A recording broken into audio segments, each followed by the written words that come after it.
stops us in our tracks. Brave.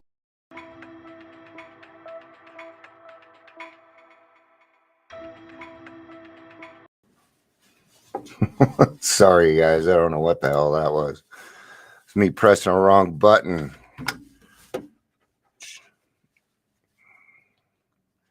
So give me a second here.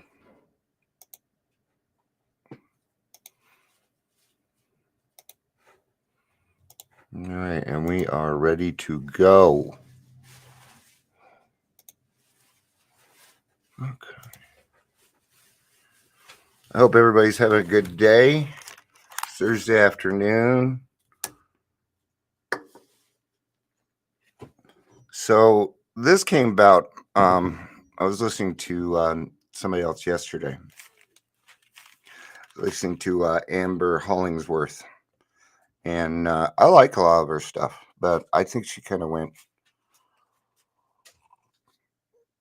I appreciate the fact that people give us information, but what she was saying was that rock bottom is kind of a facade, that it doesn't need to be there, that it hinders us more than it helps. And I just don't think she understands what it means.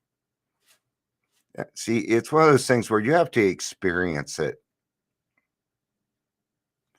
And whereas I appreciate people trying and taking a look at it, that's just bad fucking advice. And I really don't like it when you do that stuff and then call yourself a master addictions counselor, because I know more than you do. And I am not a master. Right? She may know all the educational stuff, and so do I. I just didn't go to school for it. Went to therapy. All right.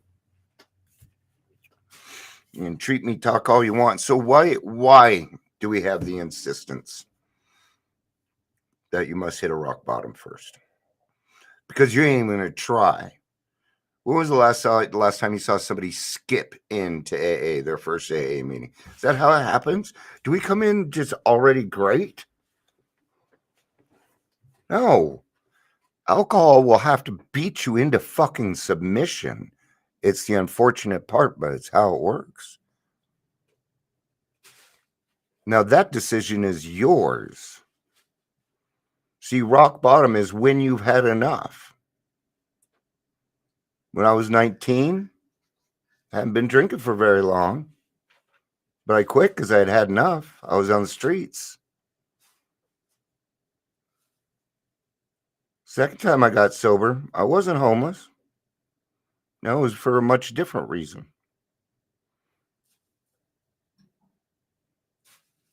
So yes, you're going to need to hit the bottom first. Okay, but the choice is yours, and that is the part that she's missing. And it's not even a requirement. Okay, what we're trying to do is make you see what your alcoholism is doing to you. And unfortunately, it can't be done nicely. If we could, we'd do it that way, but it won't. We just won't get fucking through to you. We have this disease that comes with denial.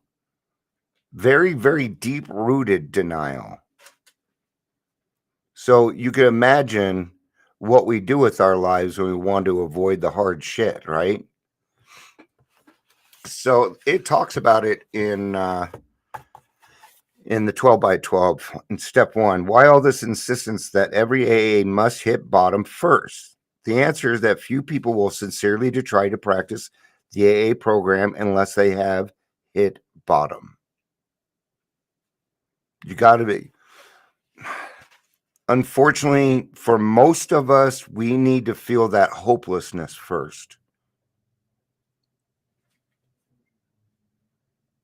You know, when you feel the loneliness that few other do, that's what we're talking about. A bottom doesn't need to be that because you're on the streets now. That doesn't have to be a bottom. A bottom can be a mental thing. It could be a physical thing. It could be, if I'm still drinking like this at 25, I should probably quit. You know, things like that.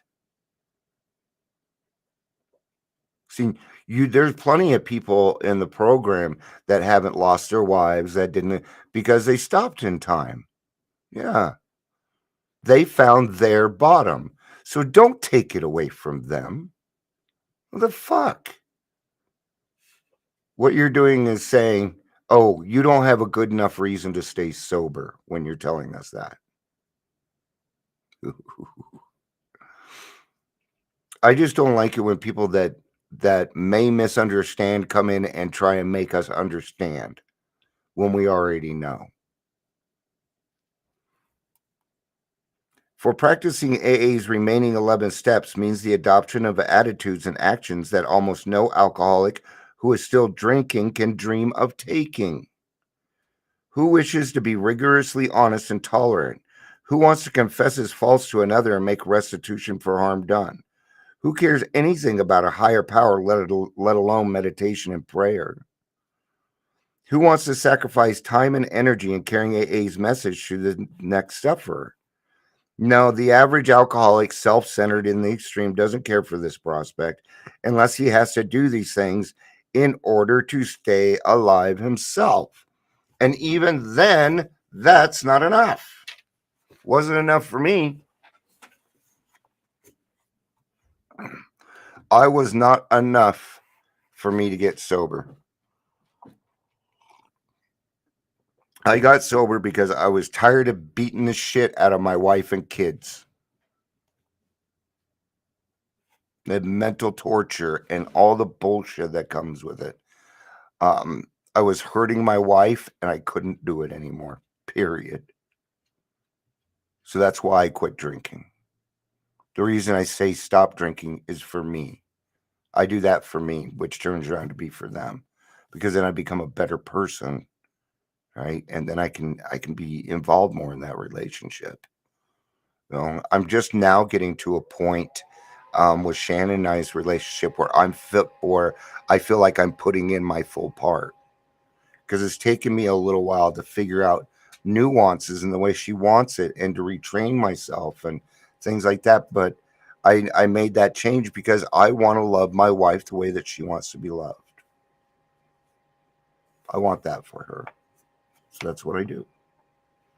Under the lash of alcoholism, we are driven to AA, and there we discover the fatal nature of our situation. A lot of times we don't even know the fatal situation of our nature until we get to this point. I didn't know it was this bad. Yeah. Then and only then do we become as open minded to conviction and as willing to listen as the dying can be. We stand ready to do anything which will lift the merciless obsession from us. That upset, you know how it is.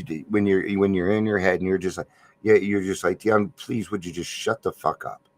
Just shut the fuck up. Would you just shut the fuck up? You guys know what I'm talking about. When it just won't stop thinking about negative things and the alcohol and the alcohol and the alcohol. Oh my God. No more, man. No more. I do not miss the obsession. I do not. I do not miss the physical compulsion.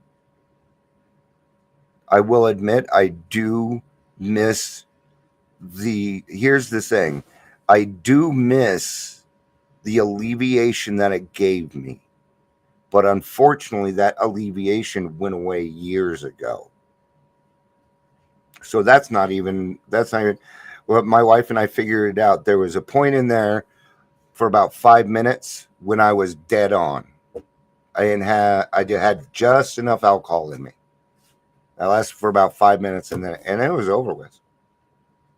Joy was gone already. So that's why there's an insistent on it.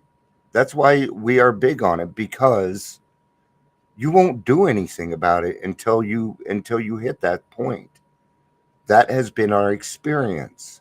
And I'm sorry, Miss Hollingsworth, but millions of alcoholics are not wrong. So please stop trying to invent the wheel. It doesn't understand. I understand where she's coming from. I just don't agree. So does it do more harm? Only if you're telling somebody, oh, you can't quit drinking yet. You haven't hit bottom. I've never fucking heard anybody say that. We might say, go try to some controlled drinking if you're wondering. We might say something like that, but man, what? Go to some AA meetings before you start yakking about what it is that you think about what bottom should be. I've met plenty of young people who had enough of it, enough of the bullshit, right? And they're going to be the old timers that are around in 20 years. Yeah, when I came into AA the first time when I was 19, I got a lot of flack for it. Oh, you're not even old enough to be an alcoholic. I spilled more on the bar than you ever drank. You guys don't have to deal with that shit now. But I used to hear it all the time. You're not, fuck you. That was my usual answer. Fuck you. I have as much a right to be here as anybody. Plus, I was a big book thumper, so don't make me pull shit out. The only requirement, right? So quit trying to decide how this is done and how that is done. Number one, you have your own experience, right? And that experience is fact. Nobody can take that away from you. But if you haven't experienced, you cannot be a master in it. You can't. There is no master addiction therapist. No. Because we are always finding out more, and people are different. So, well, I'm glad you're listening because I'm just finishing up. Should have gotten here 12 minutes ago. All right, guys, that was just kind of bugging me, and I needed to say something on it. And I may reach out to her also and say, hey, I think you're really pushing your luck on that one, and maybe explain why. Maybe she was just trying to stir the shit up to get conversations going. Who knows what her actual intention was? So, all right, guys, that's gonna be it. I'll see you tomorrow for daily reflection. I love you guys. Peace out and have a